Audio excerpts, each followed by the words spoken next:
permulaan dakwah dan awal orang yang memeluk agama Islam. Itu tema yang diangkat oleh musannif. Ibtada sallallahu alaihi wa alihi wasallam bidu'ani ilallahi sirra. Permulaan dakwah Rasulullah sallallahu alaihi wa alihi wasallam itu secara sembunyi-sembunyi. Sirra. Kurang lebih selama 3 tahun Nabi berdakwah di kota Makkah secara sembunyi-sembunyi. Jadi ini perintah Allah, bukan inisiatif dari Nabi. Karena semua yang Nabi lakukan itu diatur oleh Allah Subhanahu wa taala. Terlebih masalah dakwah. Nah, ini manhaj metode dalam berdakwah. Fase awal sembunyi-sembunyi. Wa kana awwalu man aslama ahla baitihi. Dan orang pertama yang memeluk agama Islam, berarti yang pertama menerima dakwah Islam itu adalah keluarganya, ahlul baitnya. Jadi ahlul baitnya yang pertama kali memeluk agama Islam dan menyambut dakwah beliau. Dan di antara ahlul bait yang pertama kali memeluk agama Islam adalah istri beliau, Sayyidah Khadijah bintu Khuwailid. Ini yang paling awal memeluk agama Islam, ya, Sayyidah Khadijah. Siapa ahlul bait? Ahlul bait itu adalah ahlul kisah beserta anak keturunannya. Ahlul kisah beserta anak keturunannya. Imam Mahdi disebut min ahli baiti. Imam Mahdi adalah keturunan mereka, ahlul kisah. Ya. Saya khruju rajulun yamlikul ardha. Akan muncul seorang laki-laki, riwayah min ahli baiti, dari ahlul baitku. Yamlikul ardha, ia akan menguasai dunia. 7 sinin, selama 7 tahun. Yang dimaksud adalah imamah.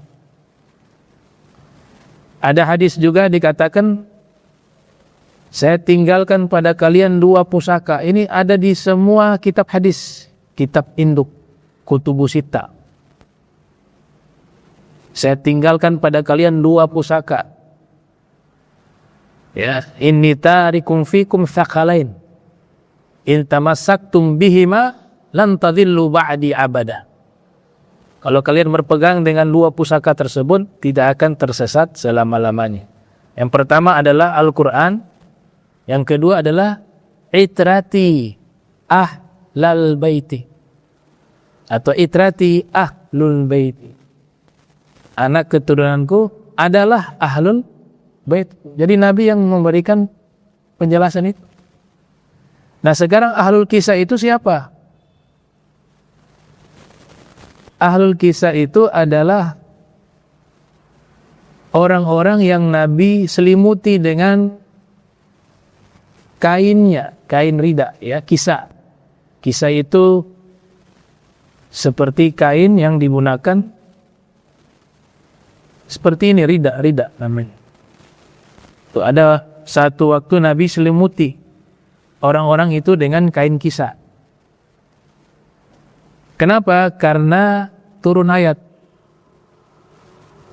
Pada waktu itu Nabi sedang berada di rumahnya Ummu Salamah.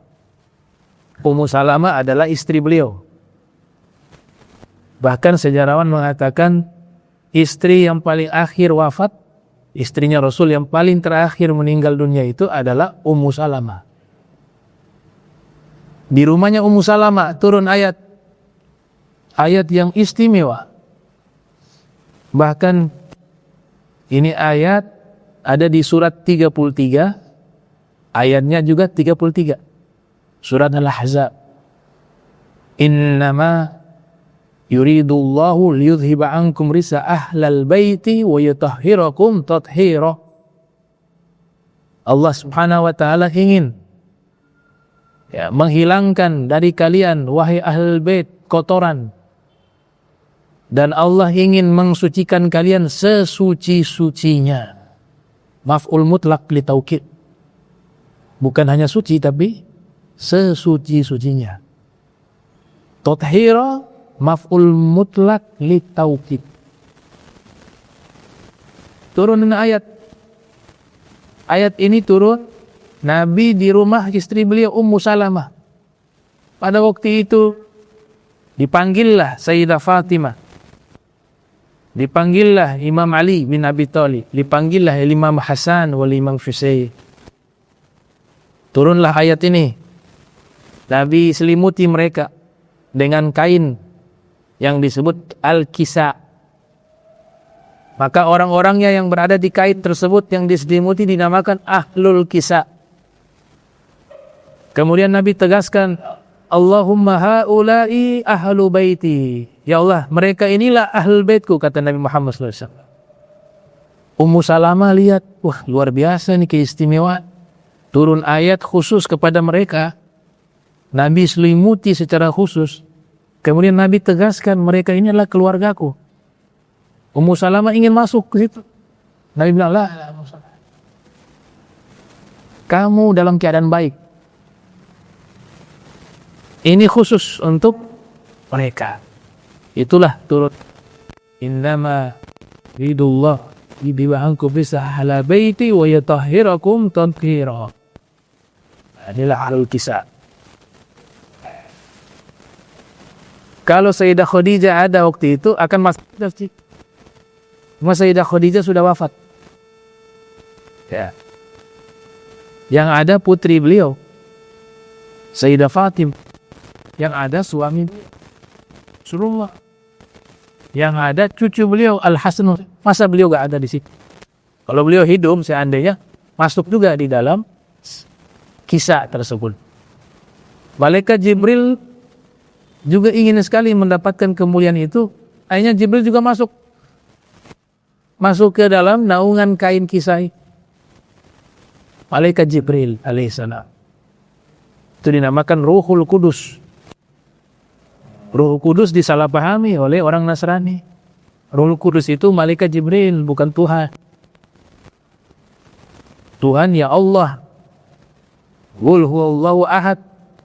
Allahus samad, lam yalid wa lam yulad wa lam yakul lahu kufuwan ahad.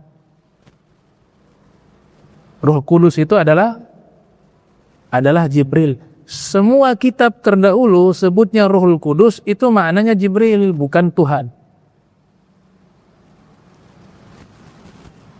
Nabi bersabda, ya Hasan, uhju al-musyrikin wa ruhul kudus ma'ak. Wahai Hasan bin Thabit, serang orang musyrik dengan syair-syairmu. Itu orang-orang musyrik menyerang Nabi lewat syair. Hasan bin Thabit seorang penyair. Kamu serang mereka dengan syair-syairmu. Ruh Kudus bersamamu, kata Nabi. Ruh Kudus di situ ada malaikat Jibril, bukan Tuhan. Ar-Ruh, inna anzalnahu fi lailatul qadr wa ma adraka ma lailatul qadr. Lailatul qadri khairun min alfi syahr. Tanazzalul malaikatu war-ruh. Senantiasa turun malaikat-malaikat dan ruh. Apa yang dimaksud ruh di situ? Malaikat Jibril. Ada ahlul bait. Li khamsatun utfi biha harral waba'il Hatimah al-Mustafa wal Murtada wa ibnahuma wa Fatimah. 5 nama ini jika disebut maka bencana dan keburukan diangkat oleh Allah. Al-Mustafa, Nabi Muhammad. Wal Murtada, Sayyidina Ali. Wa ibnahuma, Al-Hasan wal Husain. Wa Fatimah, dan Sayyidah Fatimah. Ini bagi yang percaya tawasul ya. Percaya tawasul, yang nggak percaya gak apa-apa. Masalah khilaf. Semua ini yang ahlul kisah bukan orang sembarangan. Nabi sudah nyatakan, Imam Ali bin Abi Thalib disebutkan di dalam kitab Fadail Amirul Mukminin Ali bin Abi Thalib. Dinisbatkan karangannya Imam Ahmad bin Hanbal yang lahir tahun 164 wafat 241 Hijriah. Juga dinisbatkan dari riwayat Imam An-Nasai lahir 215 Hijriah wafat 303 Hijriah dalam kitab Khosais Amirul Mukminin Ali bin Abi Thalib. Nabi perintahkan Ibnu Abbas, ya Ibnu Abbas, temui Imam Ali. Sampaikan pesan kepadanya. Ya Ali, anta sayyidul Arabi wal Ajam. Wahai Ali, engkau adalah pemimpin bangsa Arab dan non-Arab.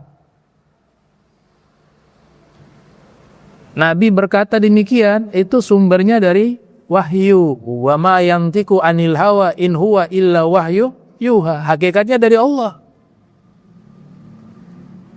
Istri beliau Sayyidah Fatimah, putri tercinta Nabi. Ini sahabat semua faham. Nabi kalau lagi sedih, ada wahyu diturunkan tentang neraka misalnya. Surat Al-Hijr turun. Anda bicara tentang neraka. Nabi menangis. Nabi menangis itu takut karena ingat umat. Jangan sampai ada umat masuk neraka. Nangisnya untuk kita. Sahabat bingung, wah, bagaimana nih untuk menghibur Nabi yang sedang sedih? Mereka katakan, datangkan Sayyidah Fatimah. Yang bisa menghilangkan kesedihan Nabi adalah putri beliau, Sayyidah Fatimah. Itu sahabat semuanya paham. Nah, Nabi pernah mengatakan, ini juga wahyu dari Allah. Bukan omongan yang basa-basi, kan? Hakiki. Fatimah itu Sayyidatun Nisa ahli jannah. Fatimah pemimpin wanita ahli surga. Ulama-ulama min ahli dzauq. Para ulama ahli dzauq menyatakan bahwa gelar ini Sayyidah Fatimah sebagai wanita pemimpin ahli surga. Jadi wanita Sayyidatun Nisa, ya, pemimpin wanita ahli surga, pemimpin wanita ahli surga. Ini lebih hebat, lebih mulia, lebih agung dibanding dengan wanita-wanita pemimpin alam semesta. Kenapa lebih hebat? Karena kalau sudah disebut surga, surga ini lebih mulia dari dunia ini dan seisinya. Surga ini lebih mulia dari alam semesta. Nabi menyatakan, kamula minar rijal katsir wa lam yakmul minan nisa illa arba. Para lelaki yang sempurna itu banyak. Para nabi, para rasul, semuanya laki-laki. Tapi wanita-wanita sempurna yang hebat itu 4 orang. Maryam binti Imran, wa Asiyah bintu Muzahir, wa Khadijah bintu Khuwailid, wa Fatimah bintu Muhammad. Kata Nabi, itu Maryam binti Imran, Asiyah, Sayyidah Khadijah, Sayyidah Fatimah. Kata para ulama, ketika Nabi katakan Sayyidah Fatimah pemimpin wanita ahli surga, itu lebih hebat dari hadis ini. Kenapa? Karena yang di alam semesta hanya terbatas di alam semesta ini, tapi ketika masuk surga pemimpinnya Sayyidah Fatimah. Bawahannya itu apa? Sayyidah Maryam. Asiyah di bawah. Sayyidah Maryam di bawah, karena pemimpin di surga adalah Fatimah untuk kalangan perempuan. Dan surga lebih mulia dari alam semesta, berarti gelar ini yang paling tertinggi. Nanti khilaf antara Sayyidah Khadijah. Ada mengatakan lebih mulia Sayyidah Fatimah melebihi ibunya Sayyidah Khadijah. Ada sebagian ulama mengatakan enggak, Sayyidah Khadijah lebih mulia dari putrinya Sayyidah Fatimah. Tapi keduanya mulia. Ada yang mengatakan sama deh magomnya. Itu diterangkan oleh Syekh Nawawi Al-Bantani dalam kitab Nurul Salam. Jadi Sayyidina Ali pemimpin bangsa Arab dan non-Arab kata Nabi. Sayyidah Fatimah pemimpin wanita ahli surga plus ahli kisah yang dua lagi, Al-Imam Hasan wal Husain. Nabi katakan Al-Hasanu wal Husainu sayyidash syababi ahlil jannah. Imam Hasan, Imam Husain adalah pemimpin pemuda ahli surga. Ini ahlul kisah. Jadi mereka inilah yang awal-awal memeluk agama Islam bil ijma', berdasarkan kesepakatan antara Sayyidah Khadijah dan Imam Ali. Ya. Maka dikatakan di sini, awal orang yang memeluk agama Islam adalah keluarga Nabi sebelum siapapun. Qabla kulli ahadin, sebelum siapapun. Dan di antara ahlul bait yang pertama adalah zaujatuhu sallallahu alaihi wasallam Khadijatu wa banatuha, yaitu istri beliau Sayyidah Khadijah dan putri-putrinya. Ada Sayyidah Ruqayyah, ada Sayyidah Ummu Kulthum, ada Sayyidah Zainab, dan yang paling adik Sayyidah Fatimah. Yang paling adik tapi yang paling istimewa. Hanya Nabi yang katakan kepada putri-putrinya dengan sabda bid'atun minni, belahan darah dagingku, yaitu Fatimah. Sayyidah Aisyah mengatakan kalau melihat Sayyidah Fatimah kemudian melihat Rasul itu gak ada bedanya, seperti pinang dibelah dua, mirip. Dan Nabi lihat wajah Sayyidah Fatimah, pasti Nabi tersenyum, bahagia. Nabi pernah bertanya, wahai Fatimah, wanita terbaik itu seperti apa? Sayyidah Fatimah mengatakan, wanita terbaik adalah dia tidak pernah melihat lelaki dan lelaki tidak pernah melihatnya. Lelaki yang bukan mahram. Akhirnya Allah muliakan nanti di Sirat, jembatan Sirat, semua yang hadir disuruh tutup mata, tundukkan kepala kalian, nakisu rusakum wa ghuddu absarakum. Tundukkan kepala kalian, tundukkanlah kepala kalian, pejamkanlah mata kalian. Fa inna Fatimata binta Muhammadi satamuru ala sirat. Karena sebentar lagi rombongannya Fatimah melintasi jembatan Sirat. Disuruh semuanya tunduk pandangan. Karena menjaga aurat sampai di akhirat pun gak boleh yang lihat. Laki yang bukan mahram pun dilarang melihat sampai di akhirat. Itu Sayyidah Fatimah. Baik. Wa Zaid bin Haritha, ada juga dari anak angkat Nabi namanya Zaid bin Haritha, itu juga termasuk awal yang memeluk agama Islam. Dimerdekakan oleh Nabi sallallahu alaihi wasallam. Kama qala Al-Hafiz Ibnu Katsir. Nah ini saya katakan, yang mengatakan ini adalah Al-Hafiz Ibnu Katsir, yang lahir tahun 701, wafat 774 Hijriah, di dalam kitab Sirah Nabawiyah. Wa alaihi al-muhaqqaqun, wa alaihi al-muhaqqikun, ya. Wa alaihi al-muhaqqikun. Pendapat ini juga direstui oleh para peneliti. Summa Abu Bakar Siddiq, kemudian menyusul memeluk agama Islam setelah itu adalah Sayyidina Abu Bakar Siddiq radhiyallahu anhu, wa Bilal, dan disusun oleh Sayyidina Bilal ibn Rabah. Ada yang mengselaraskan riwayat ini dari kelompok wanita yang pertama memeluk Islam Sayyidah Khadijah. Dari kelompok anak-anak yang pertama kali masuk Islam adalah Imam Ali. Dari kelompok lelaki dewasa yang pertama kali memeluk Islam adalah Sayyidina Abu Bakar Siddiq. Dari golongan mantan budak yang dimerdekakan adalah Zaid bin Haritha. Dari golongan budak yang pertama kali masuk Islam adalah Bilal bin Rabah. Jadi gabungkan riwayat tersebut. Nah ini yang paling termulia nih. Ada maratib wa fadail.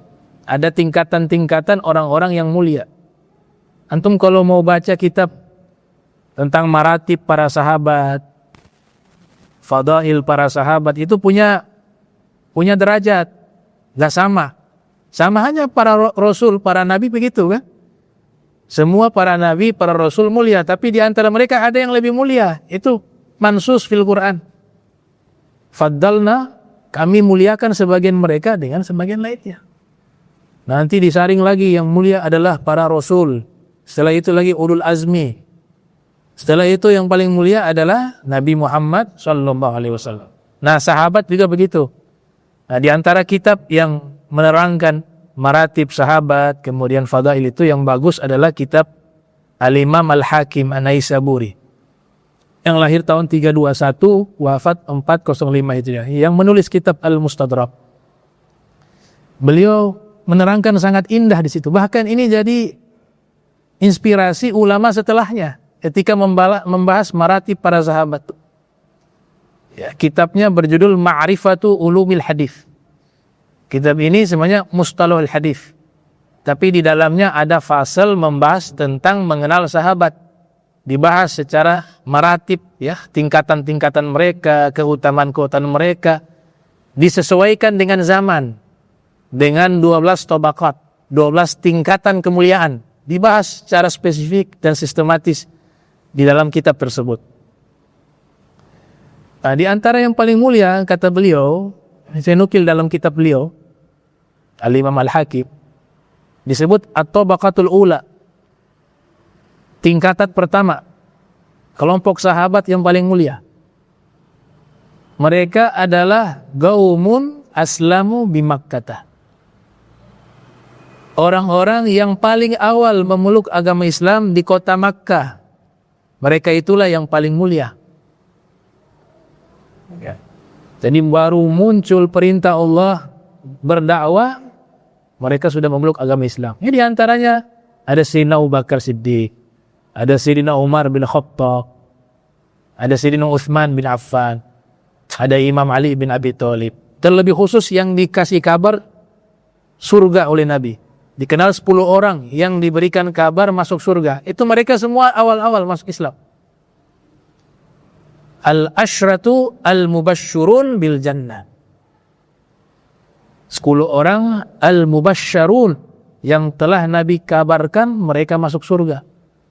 Sebagaimana yang diriwayatkan oleh Imam Tirmidzi di dalam sunannya, yang lahir tahun 209 Hijriah, wafat 279 Hijriah, juga diriwayatkan oleh Al-Hafiz Ibn Hajar Al-Asqalani yang lahir tahun 773 Hijriah, wafat 852 Hijriah, juga diriwayatkan oleh Al-Imam Suyuti yang lahir 849, wafat 911 Hijriah, dalam kitab Al-Jami' Us-Shaghir dari Abdurrahman bin Auf, menyatakan, Nabi mengatakan, Abu Bakar fil jannah, wa Umar fil jannah, wa Utsman fil jannah, wa Ali fil jannah, wa Talha fil jannah, wa Zubair fil jannah, wa Abdurrahman bin Auf fil jannah, wa Sa'ad bin Abi Waqqas fil jannah, wa Sa'id bin Zaid fil jannah, wa Abu Ubaidah bin Jarrah fil jannah. 10 pas. Dikasih kabar langsung oleh Rasul sallallahu alaihi wasallam. Kemudian tingkatan pertama ini, yang mereka yang awal-awal tadi memeluk agama Islam. Di antara mereka dirinci lagi, yang paling terbaik adalah Al-Khulafa'ur Rasyidun. Al-Khulafa'u Ar-Rasyidun. Disepakati oleh ulama ahli sunnah wal jamaah. Ini ahli sunnah wal jamaah, pembahasannya seperti ini. Kalau mazhab yang lain akan beda. Disepakati yang namanya Al-Khulafa'u Ar-Rasyidun, alaikum bisunnati wa sunnati al-khulafa'ir rasyidin al-mahdiyyin addu 'alaiha binawajis wa iyyakum wa muhdatsatil umur fa inna kulla bid'ah dhalalah. Rawahu Tirmidzi. Nabi bersabda, hendaknya kalian mengikuti sunnahku dan sunnah para khulafa ar-rasyidin al-mahdiyyin yang sudah diberi petunjuk oleh Allah. Mereka adalah Sayyidina Abu Bakar, Sayyidina Umar, Sayyidina Utsman, Sayyidina Ali, Sayyidina Hasan. Kenapa ini disebut Al-Khulafa'ur Rasyidun, 5 tokoh ini, karena Nabi mengatakan al-khilafah ba'di 30 sanatan. Khilafah setelahku 30 tahun. Dihitung masa kekuasaan Sayyidina Abu Bakar sampai kepada Imam Hasan genap 30 tahun. Sayyidina Abu Bakar 2 tahun memimpin. Sayyidina Utsman 14 tahun. Sayyidina Umar 10 tahun. Sayyidina Ali 3 tahun, tidak salah, 3 tahun 6 bulan. 6 bulannya digenapkan oleh Imam Hasan bin Ali. Nah ini yang paling mulia di kalangan para sahabat. Nah, tapi secara umum semua mulia. Kita ikut siapapun dari mereka pasti dapat petunjuk. Nabi katakan, ashabi kan nujumi, sahabat-sahabatku seperti bintang-bintang di langit. Bi ayyihim iktadaitum ihtadaitum. Dengan siapapun dari mereka kalian teladani, pasti kalian dapat petunjuk. Begitu juga ahlul bait Rasul sallallahu alaihi wasallam. Ahlul baiti Mustafa tuhuri hum amanul ardi faddakiri syubbihu bil anzumi zuhuri mithla ma qad jaa fi sunani. Baik. Kemudian maratib kedua. Ya, maratib kedua ini atau tabaqat ats-tsaniyah darun nadwah. Sahabat-sahabat yang memeluk agama Islam ketika berada di darun nadwah setelah Islamnya Sayyidina Umar bin Khattab. Sayyidina Umar bin Khattab ketika memeluk agama Islam, beliau mendatangi darun nadwah, kemudian mengajak semuanya memeluk agama Islam.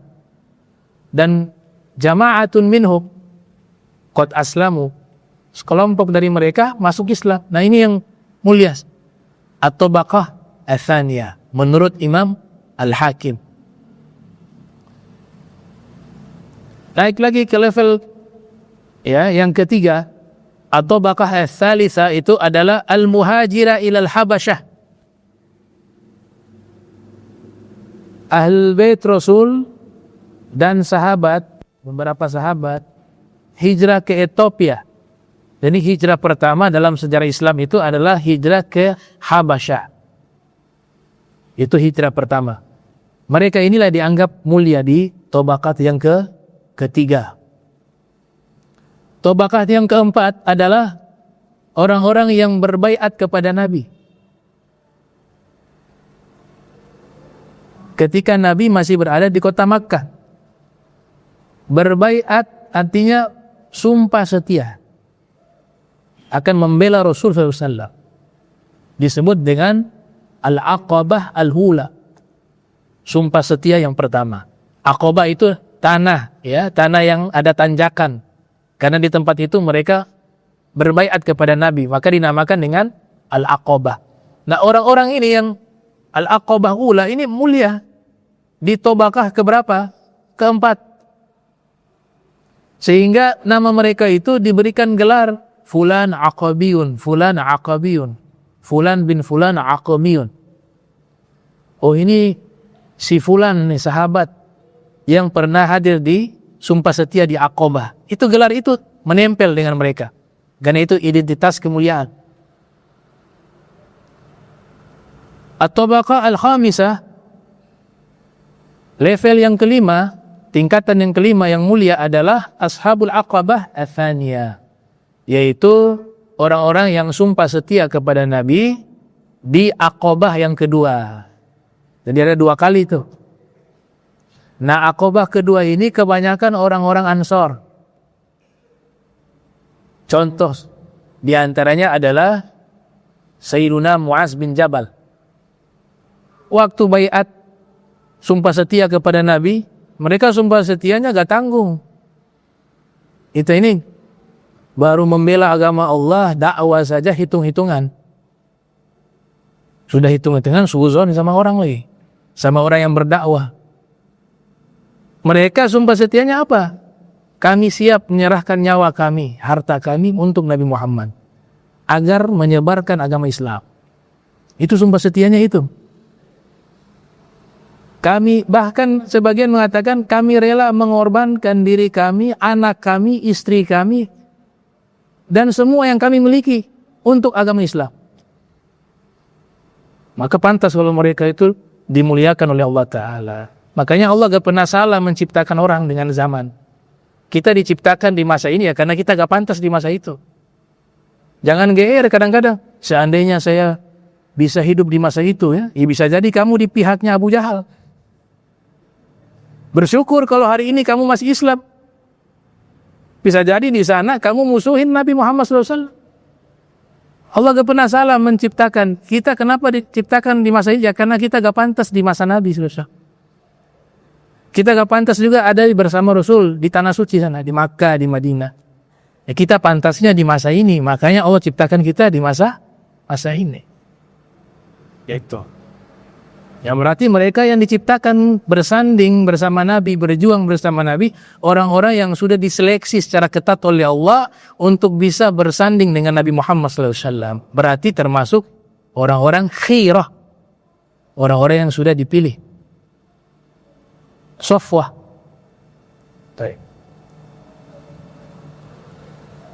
Nah, Sayyidina Muaz bin Jabal waktu baiat kepada Nabi masih kecil, kasihan, masih muda itu anak. Meninggal saja gak sampai 40 tahun usia. Tapi sahabat yang faqih sampai dikirim ke Yaman untuk berdakwah. Masjidnya sampai sekarang masih ada di Yaman, di Taiz. Ya, Abu Musa dikirim ke Zabid, Sayyidina Muaz bin Jabal di kota Taiz, kemudian Imam Ali diutus ke Son'ah. Waktu baiat Nabi lihat tangan kecil ada baiat, masih kecil, masih anak-anak. Rasulullah SAW melihat wajahnya ternyata itu Muaz bin Jabal sudah siap mengorbankan nyawa untuk Nabi Muhammad di usia masih anak-anak. Nah, jadi pantas kalau mereka itu mulia ya, atau bagah al-khamisah. Di level yang kelima. Level yang keenam, al-muhajirah ilal habasyah. Orang-orang yang berhijrah ke Ethiopia yang kedua kali. Jadi hijrah ke Ethiopia itu 2 kali. 2 kali hijrah. Karena di Makkah mereka ditindas, dianiaya oleh orang musyrik, maka Nabi diperintahkan oleh Allah untuk mereka hijrah ke Habasyah. Karena di Habasyah ada satu raja yang adil namanya Ashamah, gelarnya Najasyi. Nabi gak pernah bertemu sang raja tersebut. Tidak pernah ada pertemuan, tidak pernah tercatat Nabi pernah bertemu raja Ethiopia. Tapi Nabi diperkenalkan oleh Allah bahwa itu raja, sekalipun ahli kitab Nasrani, memegang kitab Injil yang masih asli, dia adalah raja yang baik, yang adil. Nabi perintahkan kalian hijrah ke sana. Benar, dia menjamin keamanan daripada orang-orang yang berhijrah ke negerinya. Dan Allah berikan hidayah di mana dia memeluk agama Islam. Di akhir umurnya Nabi kirim surat untuk mengajak dia masuk Islam. Dia menerima keislaman itu sejak awal ternyata, cuma dia tidak lafadzkan di hadapan publik. Dalil yang menunjukkan sang raja ini seorang muslim. Ketika meninggal dunia, Allah kabarkan kepada Nabi bahwa Raja Najasyi telah meninggal dunia. Nabi tidak lupa kebaikan orang ini, yang dimana di awal-awal sahabat-sahabat beliau, keluarga beliau hijrah, disambut dengan baik, dijaga, dihidupkan mereka di negerinya. Ketika meninggal dunia, Allah bukakan tabir, Nabi bisa melihat sampai ke Ethiopia. Jenazahnya kelihatan. Makanya Nabi berikan pengumuman, ayo semua sahabat, telah meninggal ar-rajul as-salih, seorang laki-laki yang soleh, yang baik. Dia adalah Najasyi Ashamah.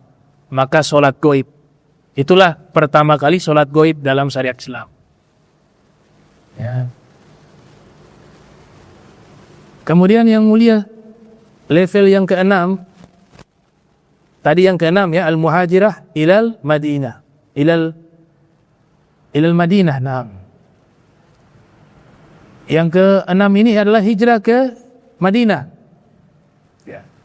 ke Ethiopia 2 kali itu dengan 2 periode. Yang lain pulang lagi ke Makkah, dapat kabar di Makkah sudah aman, ternyata mereka balik masih saja begitu. Maka ada susulan mereka hijrah ke Ethiopia. Nah, level yang ke-6 yang hijrah ke Madinah. Ya. Yang ke-6 hijrah ke Madinah. Siapa mereka?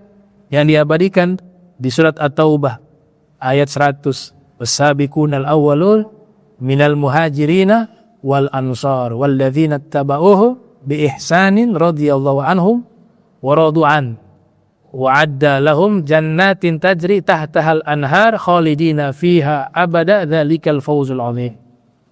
Mereka adalah kelompok muhajirin dan ansar dan orang-orang yang mengikuti mereka dalam kebaikan. Ya. Mereka telah mendapatkan ya ridho dari Allah. Radhiyallahu anhu. Allah ridho pada mereka. Wa radu an, dan mereka juga ridho kepada Allah. Kalau sudah dapat ridho, pasti dapat surga. Karena ridho lebih tinggi dari surga. Ar-ridho, ridho Allah fauqul jannah. Ridho Allah fauqul jannah. Ridhonya Allah itu di atas surga. Makanya lanjutan ayatnya apa? Dan Allah telah siapkan bagi mereka surga-surga. Allah telah siapkan bagi mereka surga-surga yang mengalir di bawahnya sungai-sungai. Mereka menetap di dalamnya kekal abadi selama-lama. Dzalikal fawzul azim. Itulah kesuksesan yang agung, kesuksesan yang sesungguhnya. Jadi saya koreksi ya, yang hijrah tabaqat yang keberapa tadi? Yang ke-6 ya. Di sini hanya Habasyah tabaqat tsalitsa. Tapi itu terjadi beberapa kali hijrah dari periode-periode masing-masing. Kemudian tabaqat yang ke-6 tadi muhajirah ilal Madinah, yang ke-7 adalah ahlul Badar. Level yang ke-7 para sahabat yang mulia adalah mereka yang ikut berjihad di perang Badar tahun 2 Hijriah. Di bulan suci Ramadan. 17 Ramadan. Nah, Yaumal Furqan, Yaumal Taqa Al-Jam'an. Wa ma anzalna ala abdina Yaumal Furqan, Yaumal Taqa Al-Jam'an. Ya. Hari pertemunya dua pasukan. 313. Ada sejarawan menambahkan 314 plus Rasulullah SAW. Inilah namanya Ahlu Badar. Mereka adalah sahabat-sahabat yang level kemuliaannya dibanding yang lain setelahnya. Yang setelahnya itu Perang Uhud. Bahkan Nabi bersabda, La'allallah Azza wa Jal qad ittala'a ala ahli Badar. Saya berharap Allah Subhanahu wa Ta'ala sudah memberikan pandangan khusus kepada seluruh ahli Badar. Pandangan khusus ini diterjemahkan oleh Nabi. Allah Ta'ala berfirman dalam hadis qudsi, i'malu ma syi'tum faqad ghafartu lakum. Silakan wahai ahlul Badar, kalian lakukan sesuka hati kalian. Bahasanya kayak begitu. Karena sungguh aku telah mengampuni seluruh dosa-dosa kalian. I'malu ma syi'tum faqad ghafartu lakum. Bukan berarti bebas maksiat, tidak. Artinya ini gambaran Allah saking ridhonya kepada mereka yang ikut berperang di perang Badar. Bahasa sederhananya, biar kita mudah paham, kalian bikin apapun deh, saya sudah maafkan gitu. Tapi hakikatnya bukan begitu. Hanya ini gambaran begitu Allah Ta'ala saking ridhonya kepada mereka yang ikut di perang Badar. Ada satu pemuda kaya raya ikut di perang Badar. Namanya Mus'ab bin Umair, yang nanti setelahnya itu meninggal dunia. Dia tinggalkan kekayaannya menjadi seorang pemuda yang fakir miskin karena keluarganya gak mau memeluk agama Islam, diboikot dia. Dia mengatakan, saya memilih hidup fakir miskin asalkan saya bisa beriman dan dekat dengan Nabi Muhammad SAW. Tinggalkan dunia. Nabi mengatakan apa? Man arada an yanzura ila rajulin nawwarallahu subhanahu wa ta'ala qalbahu falyandur ila Mus'ab bin Umair. Siapa yang ingin melihat seorang laki-laki yang sudah Allah isi hatinya dengan cahaya, maka lihatlah kepada Mus'ab bin Umair, kata Nabi Muhammad SAW. Kemudian berikut at-tabaqah ats-tsaminah, level yang ke-8, yaitu al-muhajirah alladzina hajaru baina Badar wal Hudaybiyah, yaitu orang-orang yang berhijrah di antara Badar dan Hudaybiyah. Ini hijrah yang ini tidak terlalu populer. Semuanya bukan hijrah, mereka sedang sementara transit di situ, pindah di situ. At-tabaqah tasi'ah. Kemudian ada level yang ke-9 adalah ahlu bai'ati ridwan. Orang-orang yang berbaiat setia kepada Nabi sallallahu alaihi wasallam ketika berada di Hudaybiyah. Jadi ceritanya Nabi ingin melaksanakan ibadah umroh, fi riwayah ibadah haji, tapi dihalangi oleh orang-orang musyrik. Tidak boleh. Akhirnya sudah diadakan perjanjian. Rasulullah datang tidak bawa senjata karena tujuannya ibadah. Sahabat-sahabat juga mereka tidak membawa senjata.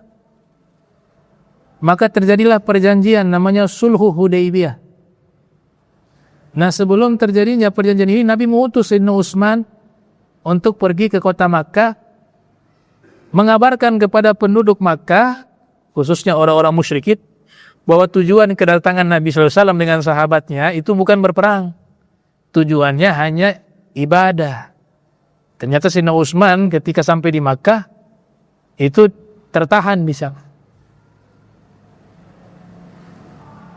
Ternyata bukan tertahan, ya ngumpul sama keluarga. Kemudian mereka mengatakan, kami tidak izinkan kalau Nabi Muhammad, tapi kalau kamu, kami izinkan. Silakan kamu tawaf. Gak apa-apa di Ka'bah.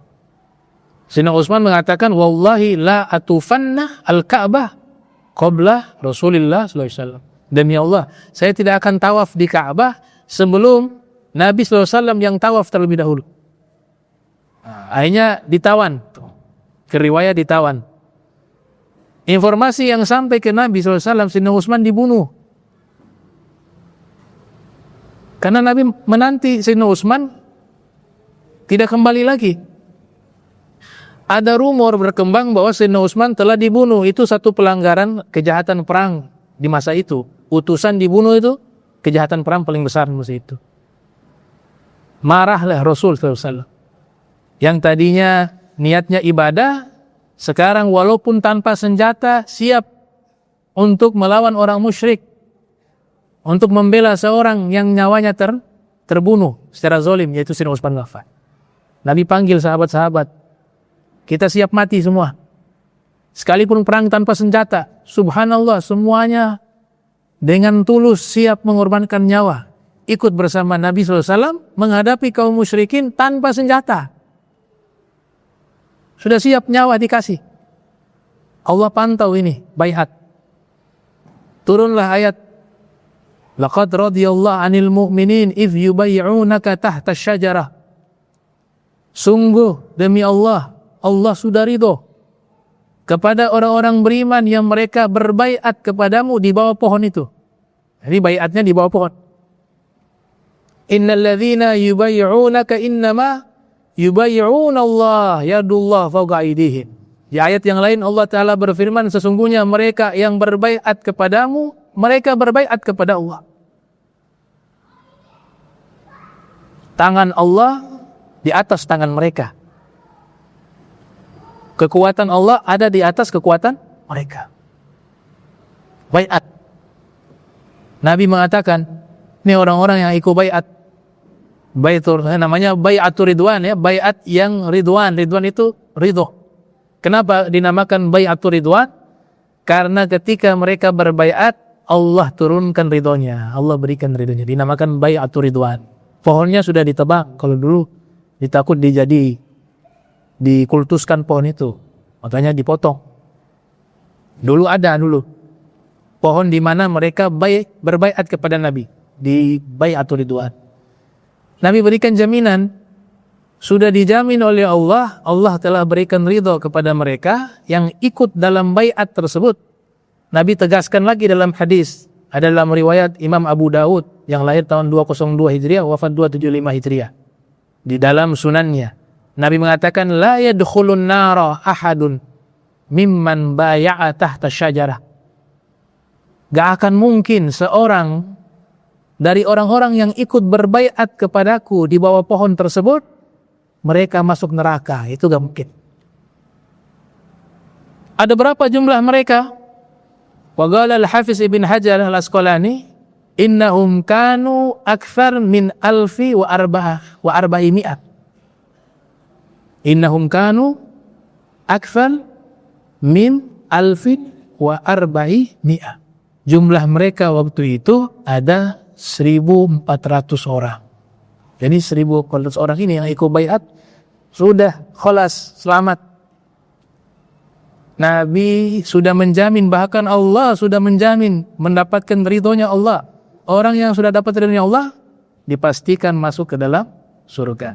Dikuatkan oleh Nabi, tidak mungkin seorang dari mereka yang berbaiat kepadaku di bawah pohon itu masuk ke dalam neraka, kata Nabi Muhammad SAW.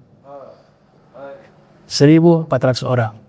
Nah, ini tobakatnya ada 12 ya. Jadi kita bahas, kita waktu gak cukup. Jadi kalau mau tahu tobakatnya sampai selesai, sampai 12 tobakat, itu ada di kitab Ma'rifatu Ulumil Hadis karya Imam Al-Hakim. Dan ini adalah satu penjelasan yang paling bagus menerangkan sahabat dengan maratib dan susunan-susunannya beserta masa-masa hidup mereka. Ya, mudah-mudahan Allah Ta'ala berikan kita istiqamah, sehat walafiat, dan bisa mengikuti jalan-jalan mereka. Ya, mereka sudah dapat ridhonya Allah, dapat surga. Kalau mau kita dapat ridhonya Allah, juga mau surga, gampang, ikutin, pelajari biografi mereka, ikutin jalan hidup mereka, akan kita mendapatkan yang sama, insya Allah.